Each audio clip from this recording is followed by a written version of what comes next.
Have you been feeling tired no matter how much you sleep, or struggling to focus, finding it harder to push through stress? Well, you're not alone. For so many, these symptoms can point to a condition called adrenal fatigue.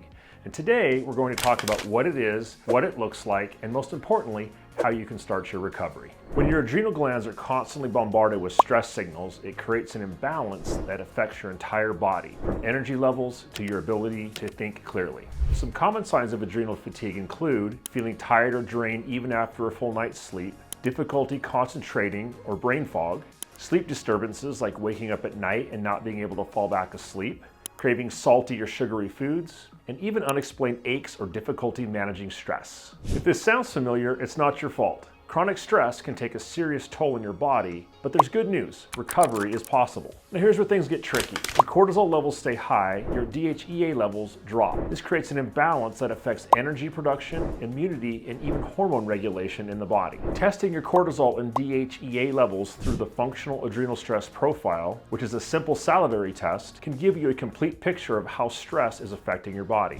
Adrenal fatigue doesn't happen overnight. There's three main stages that your body can go through. Stage 1, this is the initial stage where your body produces too much cortisol and DHEA drops to low or borderline levels. You might feel wired but exhausted at the same time. By the time we get to stage 3, which is an advanced stage, your adrenal glands struggle to produce enough cortisol, and that's when fatigue can feel nearly overwhelming. You might experience more frequent illnesses and difficulty bouncing back. The most important thing to remember, adrenal fatigue can be reversed, but the road to recovery requires time, patience, and a commitment to taking care of yourself. Here are a few steps to start your recovery. Identify and reduce stressors whenever possible. Focus on sleeping well. Aim to go to bed by 10 p.m. to align your body's natural repair cycle. Nourish your body with balanced meals that include protein, healthy fats, and low glycemic carbs. Avoid overstimulation with caffeine or late night screen time. Incorporate things like yoga, meditation, or light exercise to strengthen your resilience to stress. If you're ready to take the next step, I encourage you to learn more about our salivary adrenal testing and download our Adrenal Recovery Guide. It's packed with personalized advice to help you regain your energy and thrive. And remember, your health is worth investing in. Take that first step today and know we're here to support you every step of the way.